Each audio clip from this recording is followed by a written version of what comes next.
Recientemente hice un vídeo sobre el neocolonialismo en África, que en gran medida partía de la base de que sus problemas tienen arraigo en la herencia colonial de los imperios europeos del siglo XIX y XX. Lo que me lleva a hacer hoy otro vídeo precisamente defendiendo lo contrario. Hoy salgo en defensa de la colonización de África. Si os apetece ver el vídeo, os invito a quedaros. Mi nombre es Mateo y esto es La Sala Política, de Political Room.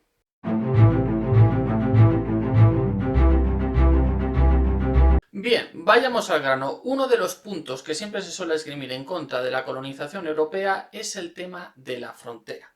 Es decir, que los países de África se trazaron sus fronteras con escuadra y cartabón sin atender a la realidad del continente.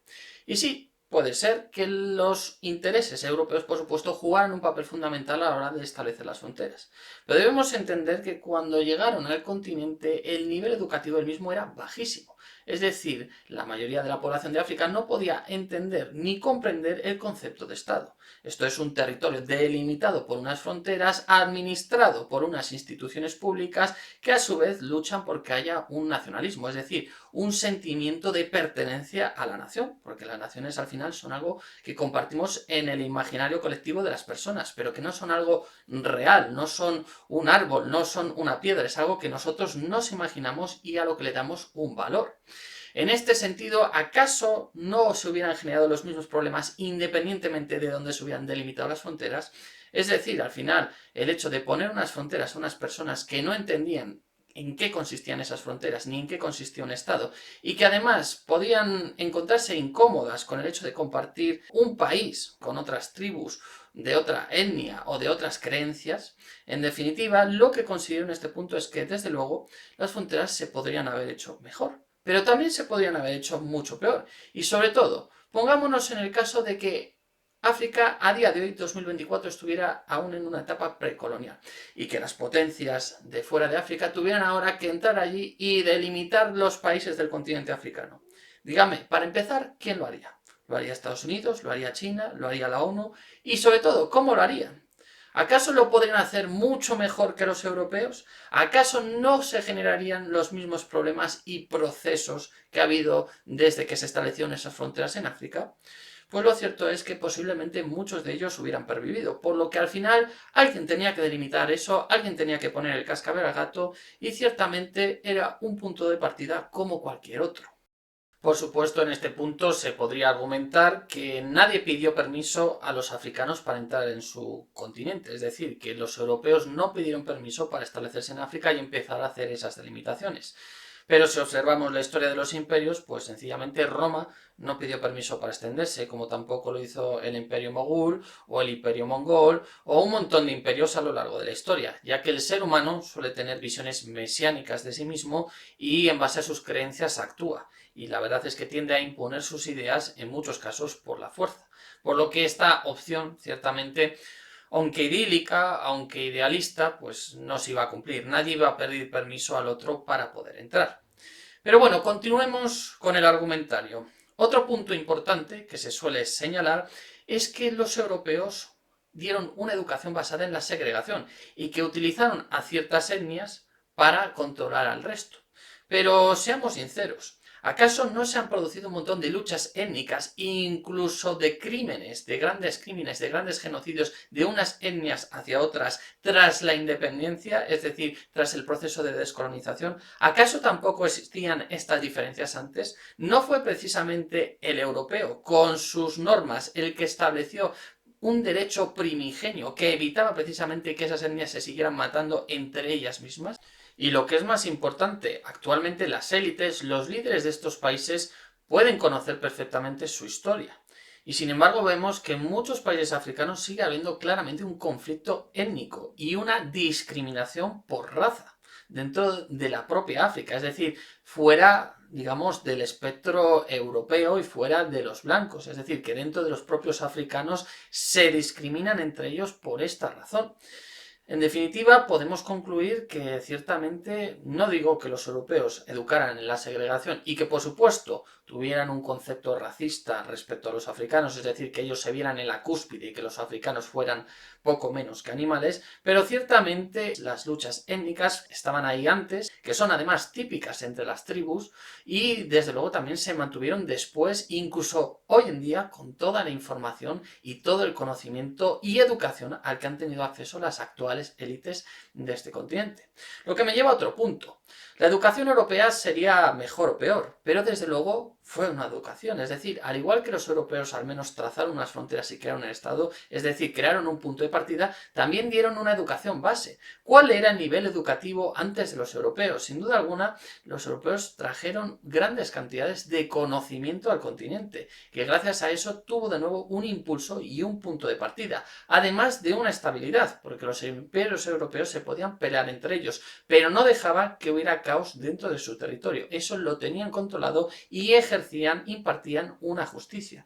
Ciertamente una justicia y por supuesto una ciudadanía en la que los blancos, en la que los europeos eran los mayores beneficiados, pero sin duda alguna elevaron el nivel educativo de África, al igual que también transmitieron una serie de conceptos y valores que son la base del continente. Y es que aquí hay otro punto importante. Por muy mala que fuera la educación de los europeos, esta es la base de la propia independencia. Al final, el derecho de autodeterminación que reclamaron los países africanos para conseguir la independencia en los años 60, ¿de qué partía? Del derecho europeo, indudablemente, del derecho que a nosotros mismos les habíamos enseñado, es decir, la base de la cultura del africano nace precisamente de la educación que recibieron de los europeos, que bueno, puede ser discutible de nuevo si es mejor o peor, pero que desde luego sigue siendo un punto de partida. Además, tenemos que tener en cuenta que en el siglo XIX Europa era la cabeza del mundo, es decir, en términos de desarrollo tecnológico, institucional e incluso de calidad de vida, estaba muy por encima del resto de continentes. Lo que me lleva a una cuestión. Si la colonización de África en el siglo XIX la hubieran realizado otras naciones o otros continentes, ¿qué hubiera pasado? ¿Cuál sería el estado actual de África? Es decir, si la colonización en el siglo XIX lo hubieran hecho China y Japón, o por ejemplo México y Argentina, ¿cómo se hubiera desarrollado el continente africano? ¿Estaría mucho mejor de lo que está hoy en día? Pues desde luego esto yo creo que es altamente discutible. Lo que me lleva de nuevo a un nuevo punto. Y es que se suele achacar que la colonización de África, al contrario que otros imperios, simplemente se basó en la construcción de infraestructuras de cara a la explotación de recursos naturales, más en concreto o especialmente recursos minerales. Mientras que, por ejemplo, otros imperios como el Imperio Romano o el Imperio Chino se molestaron en hacer más cosas y en desarrollar correctamente a las poblaciones que iban, digamos, incluyendo dentro de sus territorios, dentro de su imperio. Pero lo cierto es que esto también me parece un tanto discutible. Por ejemplo, en España, cuando llegaron los romanos, básicamente hicieron lo que se conoce aquí como el proceso de romanización. Es decir, a todas las tribus que había, primero las sometieron y luego les impusieron la cultura, la manera de pensar y la forma de hacer las cosas de los romanos. Esto, por supuesto, se hizo con mucha violencia. Y, por supuesto, los romanos al principio tampoco consideraban a los ciudadanos de la península ibérica como unos iguales, porque al final eran tribus bárbaras para ellos, que precisamente tuvieron que romanizar. Y de nuevo, la construcción de infraestructuras, digamos que tenía relación con los intereses de los romanos. Al final, la Vía de la Plata, por ejemplo, era una gran vía de comercio que hicieron los romanos, pero porque a ellos les interesaba. O las médulas en León, es decir, de lo que podríamos decir como explotación de minerales y concretamente de oro que se realizaron en León, que básicamente horadaron todas las montañas que había en esa región. Se hizo, ¿por qué? Pues porque querían oro y se hizo sin preguntar y se hizo pues en favor del Imperio Romano. Igual que los europeos, pues también, por supuesto, llevaron a cabo explotaciones en África, como no podía ser de otra manera.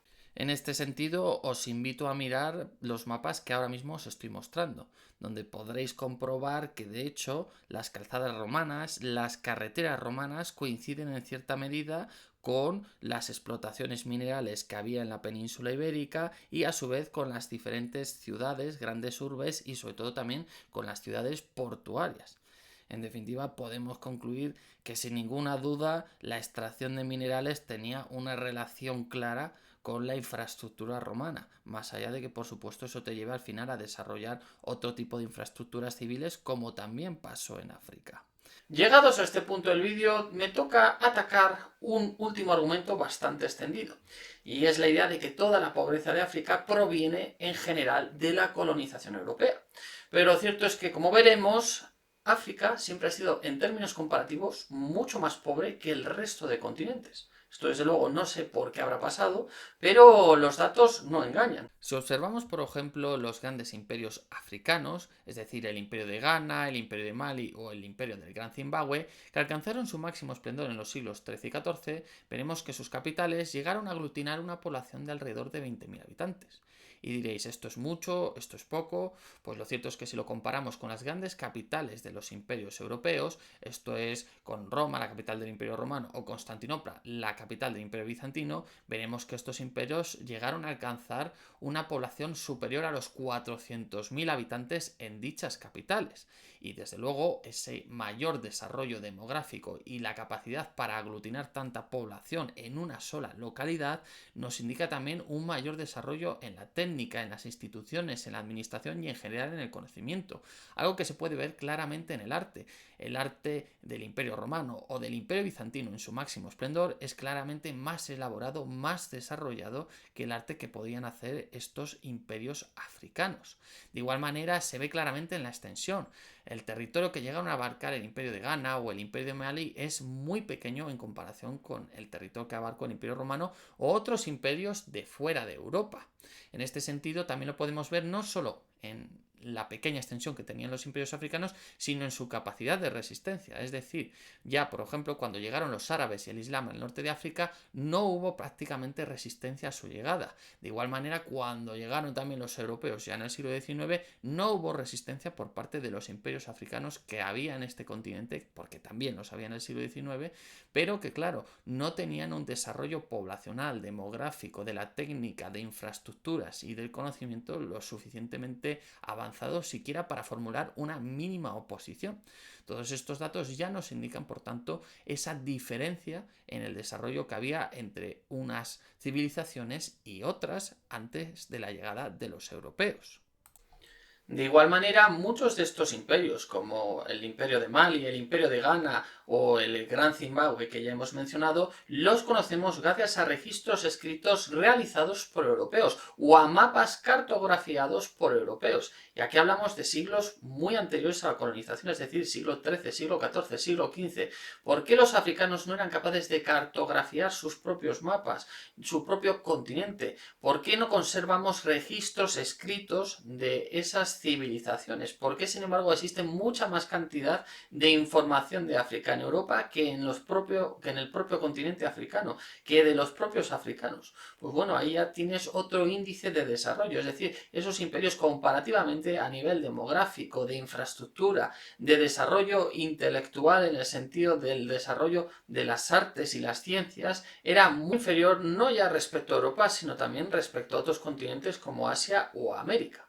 La razón de por qué pasa esto no lo sé, pero lo que sí que puedo decir, para concluir este vídeo, es que si bien la colonización de Europa tuvo, por supuesto, como cualquier imperio que se desarrolla, elementos negativos y violencia y represión, también tuvo elementos positivos. Y recordemos que África, al contrario que otras civilizaciones, partía prácticamente desde un punto cero, ya que, por ejemplo, los primeros exploradores que llegaron de Europa a África mencionaban que no conocían la pólvora, que no conocían el arado romano, es decir, cosas que llevaban desde hacía siglos o incluso miles de años en otros continentes. Y es que la colonización, por ejemplo, que realizaron los europeos de Asia no tiene nada que ver con la de África, porque en Asia, aunque las civilizaciones del momento fueran inferiores a Europa, lo que permitió a esta última abalanzarse sobre Asia y conquistarla, sí que había unas civilizaciones que habían desarrollado su propia historia, su propia cultura, y que en general habían llegado a unos ciertos éxitos que en aquel momento pues ya se habían quedado desfasados, pero que habían permitido en cualquier caso un desarrollo importante. Mientras que en África, realmente, digamos que para desarrollar el continente desde un punto de vista además moderno y contemporáneo, prácticamente estaba todo por hacer. En este sentido, llegamos al final del vídeo. Y ahora es vuestro turno. Si os habéis visto ambos vídeos, ¿con qué postura os quedáis? ¿Es culpa todo de los malvados europeos o sin embargo hay que hacer autocrítica y hoy en día África está en sus propias manos? ¿Creéis que la colonización la podría haber realizado mejor otro país o otro continente en el siglo XIX? ¿Cómo creéis que hubiera sido?